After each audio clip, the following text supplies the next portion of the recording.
Hello everyone, welcome back to the Away Say on the Gallagher Shots YouTube channel, looking ahead to the third game of the season, a game of the season that many of us are really not looking forward to. I know the lads on the podcast have predicted 4-0 and 5-0 defeats. Spurs started off pretty well and we've started off pretty miserably. Joining us to look ahead to this game is Ricky from the Last Word on Spurs. Thanks for coming on. Pleasure coming on, Andy, not a problem at all. So, it has been a good start for you guys, early doors, despite injuries and talks of a little bit of unrest at Spurs. How do you think it's gone so far? Yeah, not bad at all. I mean, 4 points out of 6. We've already had to play the champions and somehow got away with a point. I mean, I don't quite know how we still managed to get a point out of that Man City game. So VAR definitely in our favour. I've got no doubt throughout the season it might come back to haunt us, but that's football for you. But no, I'm relatively pleased. You know, Aston Villa didn't particularly play too well. Eriksen came on that late second half and changed the game for us. I think Pochettino's come out himself and said that at the moment it's a fairly unsettled squad. So I think we're all hoping and waiting for that European window to close and to try and retain, obviously, Christian Eriksen. But it looks like we're losing Nkudu and Wanyama, so it's not all bad news. And obviously with, in terms of unrest at the club, there's obviously a little bit of sort of arsey comments from Pochettino where he came out and kind of said, I don't know why I'm being called a manager, I'm a head coach. Has there ever been talk of him really sort of kicking off with the board, or do you think it's a little bit of politics like how Rafa used to do with us? I think a lot of Maurizio does is cryptic, to be honest. Behind the scenes, he tries to make a point. Then you don't know if he's really in reality kind of telling the truth as to what he says, or if it's a message to the board. I mean, I think he's got a great relationship with Daniel Levy and the Spurs hierarchy. I mean, despite the fact that he went 2 transfer windows without spending any money whatsoever, I think the board are in alignment with what he wants to do as a manager. And I think Spurs are heading in the right direction. I think it just shows by the fact the club got to the Champions League final last season. I think they have backed in this summer. They brought the likes of the Chelsea in, Ryan Sessegnon, Tungi and Dembele. So I think Spurs have gone out there and tried to show Maurizio they're back in. I think they've delivered some of his top targets. So it's now up to him to get the best out of the squad, like he's always done over this last 5 or 6 years. Yeah, I think he's up there now as one of the best managers in the league, definitely in that sort of top 3 elite managers. Has it been frustrating to be a Spurs fan at times? I mean, there's obviously, you have been known to be a club that's evolved rather than sort of had a revolution. You haven't really ever gone out and blown loads of money on players. Has there been a time where you've not really kicked on the way you would like to, or do you think we're now starting to see the rewards of Daniel Levy's sort of long-term plan? It's very, very hard because when you look at the league at the moment, I think you've got Man City and Liverpool on a completely different planet to the rest of the teams, if I'm being brutally honest with you. I think Spurs are kind of on an island with Liverpool, on an island with the likes of Chelsea, Arsenal, United, and all battling away for a top 4 spot at the moment. I would love to sit here and be able to tell you that I genuinely believe Spurs could fight for the title. But I think at the moment, Liverpool and City are just too strong. Unless there's going to be significant injuries to those clubs throughout the season, I don't see where Spurs are going to be able to mount a serious title challenge. I'd love to be wrong. I'd love to sit here and tell you that Spurs can really compete on challenge and win the league. But I think at the moment, when I look at the teams, and especially last week, you know, the Man City game, you know, I have to listen as a Tottenham fan. Of course, I was absolutely delighted with the point, but I think there's quite a significant gulf between the two sides at the moment. Yeah. But Maurizio has got that ability, as we've seen, you know, when he faces top managers, to find the right game plan to achieve a result. And that's the marking of what is a great manager. So I'm very, very happy with the direction Spurs are heading in. I've always been someone that wants to see a club grow organically. I don't really want to see Spurs, you know, go and be under a shake and have just money being thrown at it. I'd like to see us continue to progress the right way, which I believe is the right way. And, you know, hopefully success will come. I think for us, like Newcastle, we're just craving any kind of a trophy. And I'm not meaning like an Audi Cup or a Peace Cup. You know, I want us to go out and, you know, challenge for the FA Cup, even the League Cup. Something that, so this group knows what it's like to win a trophy. I think we haven't had that feeling yet. So that's up to this group of players and this manager to finally get over the line, and hopefully it'll be this season. Yeah, yeah. I mean, you talk about craving trophies and things. When you guys get into a Champions League final, you've obviously got the quality there. We have the same complaint every single year we've had under Mike Ashley, which is that we don't even try in cups. Managers have come out and said in the past that they're told not to try in cups and just to solidify the Premier League place. And from Newcastle fans' point of view, we obviously know the ins and outs of the clubs and everything that's gone wrong. From an outsider's point of view, can you understand why we're not only pessimistic about the season, but this game coming up as well? Yeah, I totally understand it. I mean, Newcastle, for whatever people think of them, Newcastle are a massive, massive club. They've got 50,000 there week in, week out. I mean, I know the attendance recently has maybe dropped off more because of the manager that's in place there. But I'll be honest with you, Newcastle are one of my favourite teams. I love the fact of just how passionate that supporter base is. And if there's any club similar to us that, there wasn't too long ago that Spurs and Newcastle were at the same kind of level. They weren't too far away from each other. It was Newcastle, the team that were challenging for the Champions League and were signing top quality players. And there's no reason that I don't think they'll get there again. I'm always a believer that football works in cycles. I think Newcastle's time will come again.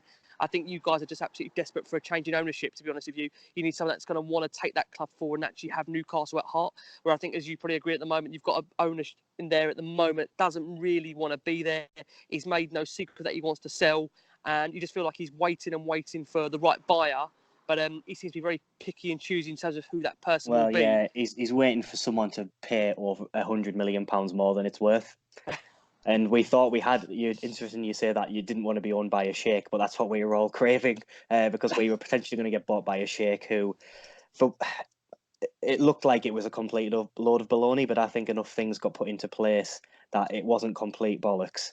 But again, these people tried to buy Liverpool and couldn't come up with the funds, and apparently that's what happened with Newcastle as well. So change of ownership will happen eventually, but for the time being, we're just kind of drudging along, so it is a shame. On a different note, I wanted to quickly get your take on VAR because it's obviously a hot topic at the minute, and Spurs seem to have benefited from it more than anyone else. Man City especially seem to obviously hate it at the minute. I'm on the fence about it. What's your view on it? Andy, I absolutely love it. I mean, what can I hate about it at the moment, to be honest with you? No, in all honesty, I think it's going to take some getting used to for the Premier League. I look at it more for the older generation, how they feel. I mean, I think for youngsters and for teenagers growing up, we can adapt, we can deal with changes to the Premier League. But when you're talking about maybe the older generation, my dad, for example, who's, over 60, how do they feel about the technology coming into the game? Football's about emotion, it's about living in the moment. And at the moment with the VAR, when a goal is scored, you don't quite know if you can celebrate it or not. So there needs to be some tweaks to it. It's in its infancy. I think it will get better in time. I think this time next season when we're reviewing games, I don't think VAR will be a massive talking point like it is at the moment. I think like anything that comes into the game, even when the offside rule got changed, there was a massive thing blown out in proportion about it. And in time, it settles down. And listen, it is there to benefit the league. I mean, I can talk as a Spurs fan that we've had situations where in FA Cup finals, in games that are of a higher magnitude, it's cost us points. It cost us one season a Champions League place back under Martin Jol, where the Pedro Mendes goal was nearly a mile over the line. And, the referee didn't give it at the time, even though it was... Yeah, like England in the World Cup as well, when Frank Lampard scored. It's like things like that. That's it. Yeah, so you have to have this in the game. Yeah, 100%. You have to have it in the game. I just think at the moment it's going through its infancy, and it will take time to get it right. Yeah, I think my view just quickly is kind of I think VAR is a good thing. I just think the other laws of the game probably need to be adapted as well, because for me the offside rule that Raheem Sterling won first game of the season I thought was an absolute joke. Offside as a law exists to stop people standing next to the goalkeeper and everyone just launching the ball to them.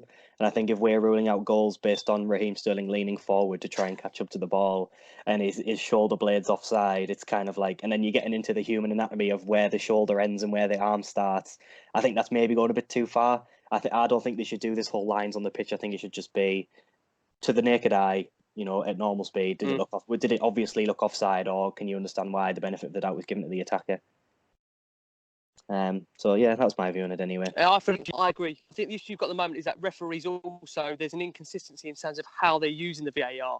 For example, last week, the Spurs-Man City game, Eric Lamela had his hands all over Rodri in that first half. And I still don't know how he didn't give away a penalty. And then again, you've got the handball at the end. I mean, there just needs to be consistency of VAR if we're to really see it work long-term in the Premier League. And I think we'll get that in time. Yeah, I think I agree. I think over time, people will understand it more and people will get less pissed off with it because they'll realise that it is making the right decisions at the end of the day. But I think everyone talking about it is only a good thing, because otherwise people will just get sick of it and they'll give up on it. So to the game itself, I obviously alluded to it at the start. We're very pessimistic. The three lads on our podcast, I think one predicted 4-0 and then the other two predicted 5-0 defeats. So do you give us any chance in this game, or do you think we're being a bit over dramatic? No, I mean, I can understand the pessimism because of the way you started the season. I think, obviously, you got a manager there in Steve Bruce. I've heard a lot of interviews this week. Michael Chopra speaking out saying that there's some players that don't quite know their jobs. I mean, to some degree, I don't know whether I buy that as a footballer. You know what you're meant to do when you go out forward and foremost on the field. You could argue that maybe some of Bruce's tactics aren't up to the very best. You know, he's not going to be maybe similar to Rafa, where he is such a precise manager in terms of how he wants to set his team up. But at the end of the day, you're going to bring a massive crowd down to that new stadium. And it's a wonderful place for you guys to come, the new Spurs Stadium. You're going to fully enjoy that, regardless, hopefully, of whatever the result will be. I mean, you're going to have a wonderful day out there. But obviously, you want to come and get the points. But I don't see Newcastle, I'm being honest with you, getting anything from the lane.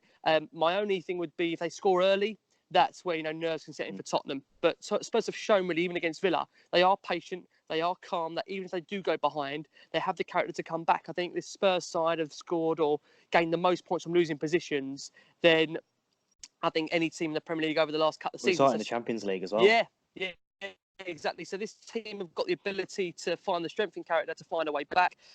I mean, you just seem so low on confidence at the moment, just in terms of the team, in terms of the supporters.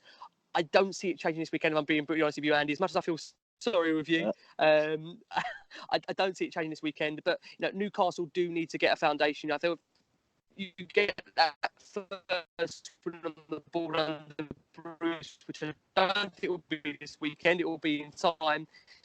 There's no reason why you can't build there.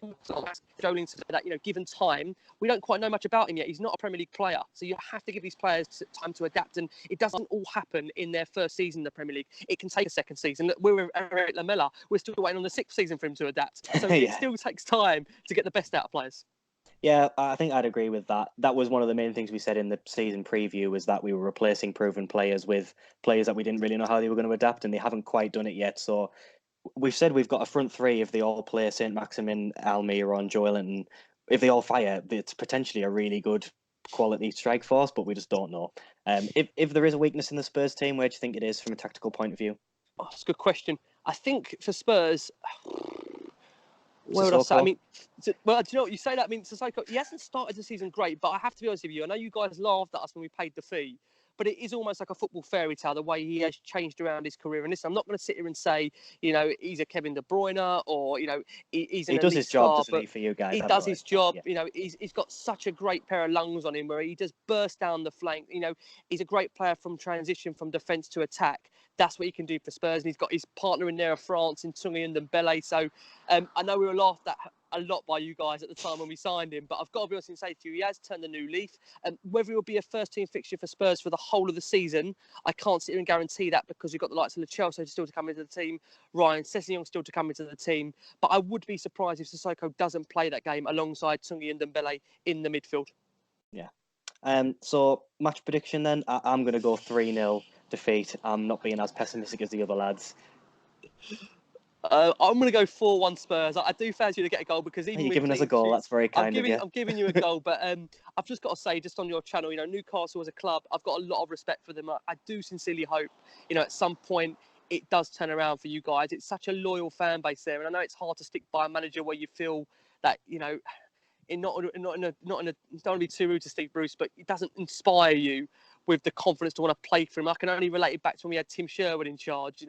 You feel like you've got a manager that's won a competition to be the manager of your football club. He's won like the Kellogg's Cornflakes Prize to manage their football club. And, in time, you'd like to think, things will work themselves out. You're just waiting for the right owner. But I'm surprised, Andy, you said you would go for a shake. I thought you guys would like to maybe go the more organic route, because Newcastle, for me, and looking to Tottenham, it's a very hard-working area where you want to see kind of young players come through, the youth come through. No? Not at all? Yeah, no, I think it's more just desperation, really. We're just clinging for anyone just who give has us the money. Just give us the money. It's just like, please, just change the club. So, yeah, I take your point on that. There was talk of when we were potentially going to get a shake that we would have the Abu Dhabi, which would be us against Man City, and we became fourth favourites to sign Mbappe, and it was all a bit overboard. But yeah, I think I would rather have a club that grows organically as well, but I would also rather have a club that actually tries to do anything, which I think is half the problem. Do you think we'll stay up this season? I think you've got enough in that squad to stay up. I think it all depends on how long the manager gets. I think, obviously, listen, if he loses this game, it's free on the bounce, and it's already, the pressure was on his back before he got the job. So I can't imagine what it's going to be like. 3 defeats on the bounce won't be ideal. I still think there's enough quality in that squad for Newcastle to stay up. I've got to be honest with you, when I compare it to the other teams, it just is really dependent on who the manager's going to be. I think Steve Bruce, as much as I've sat here and slated him, I still think he's got enough in that squad to keep you guys up, to be honest with you.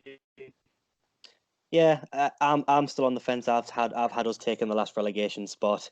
Obviously, we've lost to Arsenal, and we're going to probably lose to Spurs. It's two of what might be the top four this season. So it's not that desperate. But the performance against Norwich was really grim. So I don't think we can read into this game too much. But I appreciate your optimism nevertheless. No problem at all. What about Spurs then? Top four? Yeah, I think top four. I think if I'm being honest with you at the moment, I can't sit here and say to you any further than that, because at the moment, I still believe I said to you at the start of it that I think City and Liverpool are just so advanced to the rest of the Premier League. I think for Spurs, it is just about Champions League and another good cup run. I think, like you guys have said, I know you guys are craving for a cup. I think if Bruce could deliver you guys the FA Cup, he'd be a hero. He'd be a legend. There. Yeah, we'd all love him again. There you go. So this is the thing about football, that I think a lot of it depends on how you're doing the cup competitions. I want Spurs to take those cups very, very seriously this season, something that Maurizio hasn't always done in his tenure. So that's very, very important for Spurs. If they can get an FA Cup and they get top four, that's another good season for them. Of course, I want to see them challenge the league. That'll be great. We got to listen, when you get to a Champions League final, the ambition really is to either try and do it again or try and go for the Premier League. And I just think at the moment, financially, I don't see how we can compete with Liverpool and Man City unless both clubs get an absolute raft of injuries. Yeah, well, I think that about wraps it up. I think you've been quite realistic, and maybe a bit too pessimistic in us getting a goal. But I appreciate you saying your nice things about Newcastle and how you think we're going to do at the weekend. So, thanks very much for coming on, and thanks everyone for watching. No problem at all, guys. Thank you very much. Best of luck for the season. Thanks, mate.